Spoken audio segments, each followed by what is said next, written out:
जय हिंद दोस्तों, आप सभी लोगों का बहुत बहुत स्वागत है।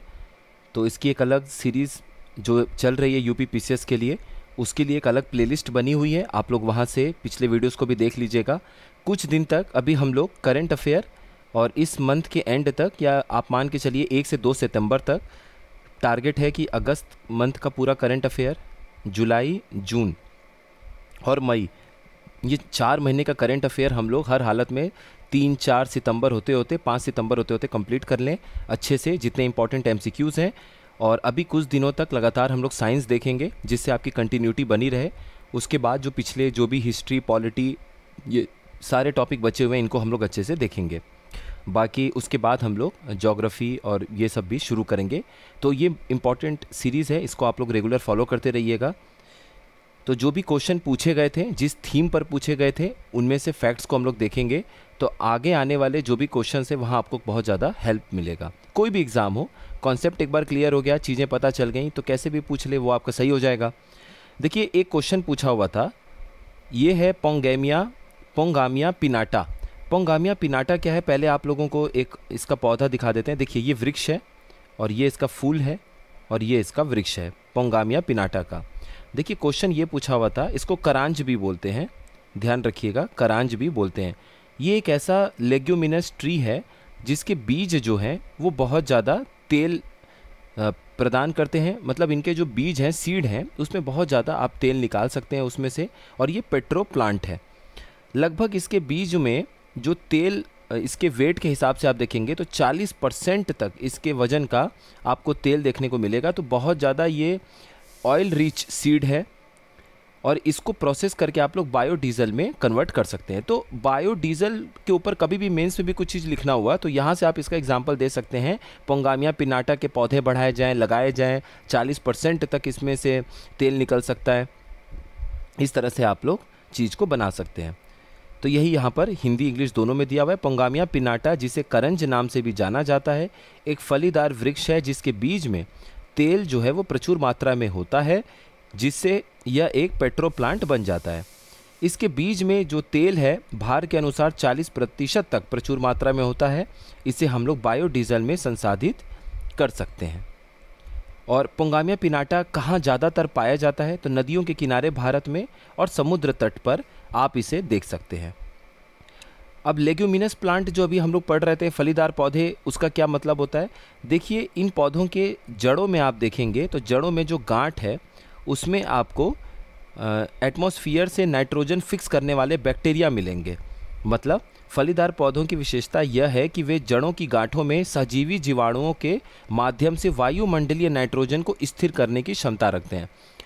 नाइट्रोजन हवा में मौजूद है, लेकिन हमारे और आपकी तरह पौधे जो हैं डायरेक्ट नाइट्रोजन को नहीं ले सकते हैं हवा से। तो वो क्या करते हैं, उनको खाद के रूप में, उनको मिट्टी से नाइट्रोजन नाइट्रेट के रूप में चाहिए होता है। अब इन पौधों के और वृक्षों के जो जड़ हैं, उसमें जो गांठ या रूट नोड्यूल्स हैं, जड़ों की गांठ या रूट नोड्यूल्स है, उसमें आप देखेंगे बैक्टीरिया मौजूद रहते हैं। इनका काम क्या होता है, ये हवा से नाइट्रोजन लेते हैं और फिर उसको बदल देते हैं उस रूप में जिस रूप में पौधा जो है वो उसको अपने इस्तेमाल के लिए ले सकता है, नाइट्रेट के रूप में। सिंपल सी बात है। और ये आप देख लिए, तो इसको अच्छे से पढ़ लीजिएगा। पोंगामिया पिनाटा पेट्रो प्लांट है और लेग्यूमिनस ट्री है। आगे देखिए, एक क्वेश्चन था, उसमें कई सारे स्टेटमेंट थे। ये स्टेटमेंट बिल्कुल सही है, अच्छा सा, इसको ध्यान रखिएगा। कोई भी ऐसा डायग्नोस्टिक टेस्ट जिससे आप ये पता कर सकते हो कि अभी जो बच्चा पैदा नहीं हुआ है उसमें कोई जेनेटिक डिसऑर्डर है क्या, ये बात अगर आपको पता करना हो तो उस टेस्ट को हम लोग एम्नियोसेंटेसिस कहते हैं। तो अजन्मे बच्चे में आनुवंशिक विकार, जिसे हम लोग जेनेटिक डिसऑर्डर बोलते हैं, उसकी उपस्थिति का अगर आपको पता लगाना हो तो एक जो परीक्षण होता है, नैदानिक परीक्षण यानी कि डायग्नोस्टिक टेस्ट होता है, उसे हम लोग एम्नियोसेंटेसिस बोलते हैं। तो एम्नियोसेंटेसिस का क्या मतलब है, कभी भी ये क्वेश्चन में कहीं पे भी आपको दिख जाए तो अब आपको कंफ्यूज नहीं होना है। अब देखिए, ये एक इम्पॉर्टेंट टॉपिक है, प्रोटीन डाइजेस्टिव एंजाइम, यानी प्रोटीन पाचक एंजाइम या किण्वक। अब देखिए, हमारे पेट में जो प्रोटीन का पाचन शुरू होता है, आप ऐसे मान लीजिए ये आपकी फूड पाइप है, खाने की नली, और इसे हम ईसोफेगस भी बोलते हैं। ये आपका आमाशय है जिसे हम लोग स्टमक कहते हैं। स्टमक बोलिए इसको या फिर आमाशय बोल लीजिए। अब देखिए, होता क्या है, खाना आप खाएं, धीरे धीरे करके वो फूड पाइप जिसे आप बोलते हैं, वहाँ से खाना नीचे की तरफ आ रहा है। और फाइनली वो कहाँ पर आएगा, हमारे पेट में, स्टमक में, आमाशय में आएगा। यहाँ पर आने के बाद तुरंत क्या होता है, एक HCl हाइड्रोक्लोरिक एसिड जो अम्ल है वो रिलीज़ होता है। इसका काम क्या होता है, खाने के साथ जो भी बैक्टीरिया हैं उनको मार दिया जाए। तो ये लगभग इसकी pH वैल्यू 1.6 से 2.2 तक होती है। 2 pH वैल्यू के आसपास इसकी रेंज होती है, 2.1 इस तरीके से pH वैल्यू होती है। pH का मान होता है इसका, इस एसिड का। इससे बैक्टीरिया जो खाने में आए होते हैं वो मारे जाते हैं। अब होता क्या है कि जो प्रोटीन का डाइजेशन है, प्रोटीन का पाचन है, वो सबसे पहले हमारे आमाशय यानी कि स्टमक में शुरू होता है। यहाँ पर एक एंजाइम प्रोड्यूस होता है, उस एंजाइम को हम लोग बोलते हैं पेप्सिन।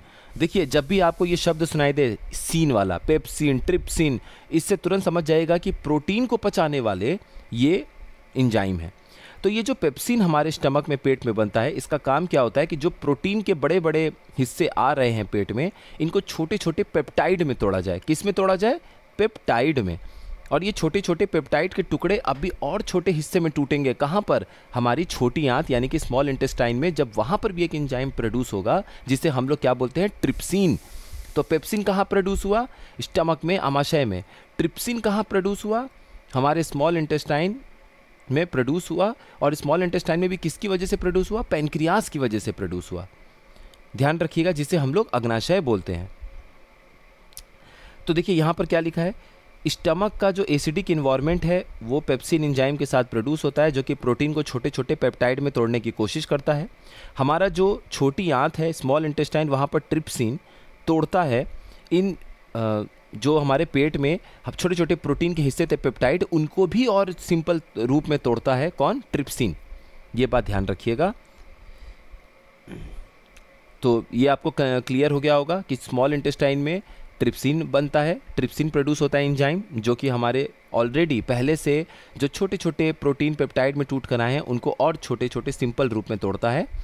और पेप्सिन जो है वो हमारे स्टमक यानी कि आमाशय में प्रोड्यूस होता है। अब देखिए, एक सीडेटिव जिसे हम लोग शामक बोलते हैं, सीडेटिव मतलब सिंपल सा समझ लीजिए, कुछ ऐसी दवाएं आपको दी जा रही हैं जिससे आप बिल्कुल शांत फील कर रहे हैं।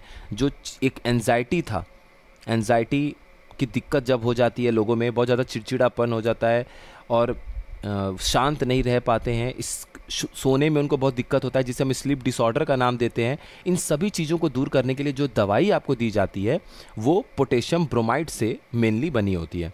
तो पोटेशियम ब्रोमाइड का प्रयोग करके हम शामक या सिडेटिव बनाते हैं, इस बात को ध्यान रखिएगा। शामक वे दवाएं हैं जिनका उपयोग आपको शांत करने में, नींद संबंधी विकार जो कि स्लीपिंग डिसऑर्डर है उसको कम करने में, ख़त्म करने में, उसके इलाज में इस्तेमाल होता है। ये चीज़ ध्यान रखिएगा। अब एक और क्वेश्चन था कि जिन देशों में पॉलिश्ड राइस खाया जाता है, पॉलिश्ड राइस का मतलब क्या है, कुछ ऐसे पॉलिश किए हुए चावल होते हैं जिनके ऊपर से हम ब्रैन या जर्म, चोकर और अंकुर को हटा देते हैं, तो वो एकदम चमकदार टाइप के हमें पॉलिश्ड किए हुए चावल दिखते हैं, जिनको हम लोग वाइट राइस, सफ़ेद चावल भी बोलते हैं। जिन देशों में लोग सफ़ेद चावल, वाइट राइस, पॉलिश्ड राइस खाते हैं, वो अधिकतर विटामिन B1 की कमी से, विटामिन B1 जिसे हम थायामाइन भी बोलते हैं, थायमीन भी बोलते हैं, उसकी कमी से जूझते हैं। और वो रोग जो कहलाता है विटामिन B1 की कमी से, उसे हम बेरी बोलते हैं। तो बेरी की कमी से कौन से लोग ग्रसित होते हैं, उन देशों में ग्रसित होते हैं जहाँ पर पॉलिश्ड राइस यानी कि वाइट राइस यानी कि सफ़ेद चावल खाते हैं। इस बात को ध्यान रखिएगा, यही सब इसमें बातें लिखी गई हैं।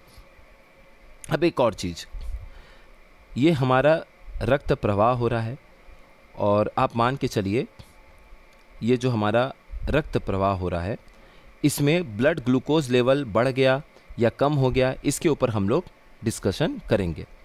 ब्लड ग्लूकोज लेवल आप देखिए, जब आपके खून में बढ़ना शुरू कर जाता है, ग्लूकोज की मात्रा बढ़ती है, तब एक हार्मोन हमारा पैनक्रियाज बनाता है जिसे हम लोग इंसुलिन का नाम देते हैं। इस इंसुलिन का काम क्या होता है, ये कोशिका में चाबी का काम करता है। चाबी का काम करने का मतलब, जब ग्लूकोज का लेवल हमारे खून में बढ़ना शुरू हो जाता है तो ये धीरे से कोशिकाओं को रास्ते खोल देता है। जब कोशिकाओं के सेल्स के रास्ते खोलता है तो ये ग्लूकोज जो एक्स्ट्रा हमारे खून में बढ़ गया है वो धीरे से कोशिकाओं में प्रवेश कर जाते हैं। जब हमारे सेल में प्रवेश कर जाते हैं तो उससे क्या होता है कि ब्लड में, खून में जो ये ग्लूकोज की मात्रा है वो कम हो जाती है और इस तरीके से खून में जो ग्लूकोज का स्तर है वो रेगुलेट होता रहता है विनियमित नियमित होता रहता है। किसके द्वारा? इंसुलिन के द्वारा। इंसुलिन कौन बनाता है? पैनक्रियाज बनाता है इस हार्मोन को। ये हार्मोन है एक तरीके का, ध्यान रखिएगा। उसमें बीटा सेल्स होते हैं, आइलेट्स ऑफ लैंगरहैंस यानी कि लैंगरहैंस द्वीपिकाओं में बीटा सेल्स होते हैं। यहीं पर पैनक्रियाज के बीटा सेल्स जो हैं आइलेट्स ऑफ लैंगरहैंस में जो मौजूद होते हैं, ये इंसुलिन बनाते हैं। इंसुलिन का काम आपको समझ में आ गया। बाकी आप लोग आराम से पढ़ लीजिएगा, कॉन्सेप्ट बिल्कुल यही है। अब सवाल ये उठता है अभी कभी, अब देखिए हाइपर और हाइपो दो शब्द हैं, तो हाइपरग्लाइसेमिया क्या कहलाता है? जब हमारे रक्त में, हमारे खून में, ब्लड में शुगर का लेवल ज़्यादा बढ़ जाएगा तो उसे हम लोग हाइपरग्लाइसेमिया बोलेंगे। जब हमारे रक्त में, हमारे खून में, ब्लड में शुगर का लेवल कम हो जाएगा तो हम लोग हाइपोग्लाइसेमिया उसे बोलेंगे। हाइपर मतलब ज़्यादा, हाइपो मतलब कम। अब हाइपरग्लाइसेमिया हुआ तो बीटा सेल्स जो हैं आइलेट्स ऑफ लैंगरहैंस में पैनक्रियाज के, उन्होंने बनाया क्या? इंसुलिन। इंसुलिन ने क्या किया? इंसुलिन ने कोशिकाओं के रास्ते को खोला और खून में से, रक्त में से, ब्लड में से जो एक्स्ट्रा शुगर था वो चला गया सेल्स में और सेल को एनर्जी मिल गई, क्योंकि ग्लूकोज से एनर्जी मिलेगा। सिंपल सी बात है, ग्लूकोज हमारा एनर्जी करेंसी है। जैसे कुछ खरीदारी आपको करनी हो तो आपके पास सिक्के या नोट होने चाहिए, उसी तरीके से आपको कहीं एनर्जी यूज़ करना है तो आपको कुछ उनकी करेंसी चाहिए, मुद्रा चाहिए। और वो एनर्जी, वो जो मुद्रा है, एनर्जी करेंसी है, वो क्या है? वो आपका ग्लूकोज है। ग्लूकोज होगा तभी हमारी बॉडी और हमारी कोशिकाओं को ताकत मिलेगी। अब सवाल ये उठता है कि कभी कभी हमारे ब्लड शुगर में, हमारे ब्लड में शुगर का लेवल ज़रूरत से ज़्यादा कम हो गया तो ऐसा ना हो तो जैसे बीटा सेल्स हैं आइलेट्स ऑफ लैंगरहैंस पैनक्रियाज में, जिन्होंने बनाया क्या? इंसुलिन। ठीक उसी तरीके से आप देखेंगे कि एक कहलाता है ग्लूकागोन। ग्लूकागोन भी एक तरीके का हार्मोन है, इस बात को ध्यान रखिएगा। जैसे इंसुलिन है उसी तरीके से ग्लूकागोन है। इसका काम क्या होता है? लीवर में, देखिए आप ऐसे समझिए, पहला चीज़ इसका काम क्या होता है कि हमारे खून में, रक्त में, ब्लड में जब ग्लूकोज का लेवल कम हो जाएगा तब ग्लूकागोन जो है वहाँ पर शुगर का लेवल बढ़ा देता है। अब सवाल ये उठता है कि कैसे बढ़ाएगा? ग्लूकोज का लेवल बढ़ाएगा कैसे? अब कोशिकाओं से होकर निकलेगा क्या वहाँ पर? नहीं। देखिए होता क्या है कि जब भी आप एक्स्ट्रा ग्लूकोज बॉडी में लेते हैं तो वो ग्लाइकोजन के रूप में कहाँ सुरक्षित हो जाता है? हमारे लीवर में। तो ये लीवर को बोलता है ये हार्मोन ग्लूकागोन कि ऐसा है, आपके बॉडी में जो खून बह रहा है उसमें ग्लूकोज का लेवल, ब्लड में ग्लूकोज का लेवल कम हो गया है, बढ़ाइए उसको जाके। तो लीवर बोलता है ठीक है साहब, अभी बढ़ा देते हैं। तो लीवर अपने पास जो स्टोर्ड करके रखा है, सुरक्षित करके रखा है ग्लूकोज को, जिसे हम लोग ग्लाइकोजन बोलते हैं, वो ग्लाइकोजन रिलीज होकर फिर से खून में पहुंचता है और खून में जो ग्लूकोज की कमी थी वो फिर से बढ़ जाती है। अब ग्लूकोज की कमी थी तो हाइपो शब्द होगा, उससे आप क्या बोलेंगे? हाइपोग्लाइसेमिया। तो हाइपोग्लाइसेमिया की सिचुएशन होगी, हाइपोग्लाइसेमिया की स्थिति होगी तो ग्लूकागोन हार्मोन रिलीज करता है पैनक्रियाज। कौन से कोशिकाओं से? अल्फा सेल्स जो होते हैं आइलेट्स ऑफ लैंगरहैंस से, वहाँ से उसमें अल्फा सेल्स है। अल्फा सेल्स क्या रिलीज करते हैं? Glucagon hormone. ग्लूकागोन हार्मोन जाके लीवर से कहता है कि सर प्लीज़ रिलीज़ करिए अपने पास स्टोर किए हुए एनर्जी को, ग्लूकोज को, जिसे ग्लाइकोजन के रूप में आपने स्टोर किया हुआ है, अपने खून में रिलीज़ करिए, जिससे कि वहाँ पर ग्लूकोज की जो कमी है उसे पूरी की जा सके। तो आपको समझ में आ गया? एक बार हम लोग 2 सेकंड में रिवाइज कर लेते हैं। अपने ब्लड में अगर ग्लूकोज का लेवल बहुत ज़्यादा हो गया है तो इसको हटाने की ज़रूरत पड़ेगी। हटाएगा कौन? इंसुलिन। कौन प्रोड्यूस किया? पैनक्रियास। कहाँ से किया? बीटा सेल्स जो आइलेट्स ऑफ लैंगरहैंस हैं, लैंगरहैंस जो आइलेट्स ऑफ लैंगरहैंस है वहाँ पर बीटा सेल्स हैं। बीटा सेल्स ने बनाया क्या? एक हार्मोन जिसका नाम है इंसुलिन। इंसुलिन क्या करता है? चाबी की तरह कोशिकाओं का रास्ता खोल देता है और ब्लड में जो शुगर का लेवल बढ़ गया है वो आपके कोशिकाओं में चला जाता है। ये तो चलिए ठीक है, हाइपर ग्लाइसेमिया का सिचुएशन था जिसमें ब्लड में शुगर का लेवल ज़्यादा था और इंसुलिन ने उसको वहाँ से हटा दिया। इसीलिए इंसुलिन की कमी हो जाती है तो ब्लड में जो शुगर है वो कम नहीं हो पाता और ये डायबिटीज़ का सिचुएशन हो जाता है। अब अगर ग्लूकोज का लेवल ज़रूरत से कम हो गया हमारे खून में तो उसको कैसे बढ़ाएंगे आप? तो लीवर में हमारे एक्स्ट्रा ग्लूकोज ग्लाइकोजन के रूप में स्टोर्ड होता है, सुरक्षित रहता है और वहाँ पर काम आता है ग्लूकागोन। ग्लूकागोन अल्फा सेल्स जो हैं आइलेट्स ऑफ लैंगरहैंस, किसमें? पैनक्रियाज में। पैनक्रियाज में आइलेट्स ऑफ लैंगरहैंस हैं, उसमें अल्फा सेल्स हैं। अल्फा सेल्स क्या बनाते हैं? Glucagon hormone. ग्लूकागोन हार्मोन का काम क्या होता है? तुरंत निर्देश जारी करता है लीवर को कि सर प्लीज़ आपने जो एक्स्ट्रा ग्लाइकोजन स्टोर करके रखा है, यानी कि ग्लूकोज जो एक्स्ट्रा स्टोर करके रखा है, भंडारण करके रखा है, जिसे हम ग्लाइकोजन बोलते हैं, उसको रिलीज़ करिए खून में। तो ये बात है, इसको ध्यान रखिएगा।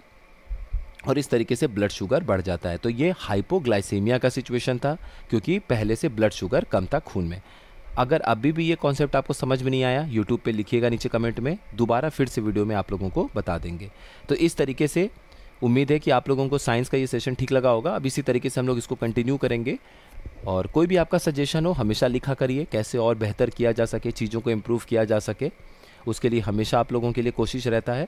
तो फिलहाल अभी कुछ दिन तक साइंस का मोमेंटम मेंटेन करते हैं हम लोग। साइंस अभी जितना जल्दी साइंस, इन्वायरमेंट, ज्योग्राफी देख लेंगे वो ज़्यादा अच्छा है, क्योंकि बाद में पॉलिटी, हिस्ट्री देखने का ही पढ़ने का मन होता है रिलैक्स्ड माइंड से। और करंट अफेयर 3-4 सितंबर तक, मई, जून, जुलाई, अगस्त, ये 4 महीने का करंट अफेयर हम लोग जल्दी जल्दी देख लें, यही टारगेट है। उसके बाद अगले एक हफ्ते में फिर अप्रैल, फिर पीछे मार्च, ऐसे करते करते कम से कम 4-5 बार एमसीक्यूज़ और इंपॉर्टेंट क्वेश्चंस को हमें पढ़ के एग्ज़ाम में जाना है पीसीएस में देने के लिए, ताकि आप लोग कॉन्फिडेंट फील करें। करंट अफेयर्स में कई सारे सोर्सेज का यूज़ किया जा रहा है, तो आप लोग निश्चिंत रहिए, बहुत सारी चीज़ें कवर्ड होंगी। और इधर करंट अफेयर हो गया, और एक आपका रेगुलर बेसिस पर ये PYQ सीरीज़ हो गई। इसमें हम लोग पहले साइंस अभी कुछ दिन देखते हैं, और साइंस के साथ फिर ज्योग्राफी भी देखते रहेंगे, या हिस्ट्री कम स्टार्ट किया गया था तो हिस्ट्री देख लेंगे, मिडिवल हिस्ट्री, मिडिवल, मॉडर्न, ये सब देखते हुए फैक्ट्स को देखेंगे। तो बहुत कुछ करना है। अभी बहुत सारे वीडियोस आप लोगों को मिलेंगे, आप लोग रेगुलर फॉलो करते रहिएगा। और टेलीग्राम ग्रुप जो है GSN करंट वॉरियर का, उसको ज्वाइन कर लीजिए, वहाँ से सारी PDFs डाउनलोड कर लीजिएगा। आप सभी लोगों का बहुत बहुत धन्यवाद।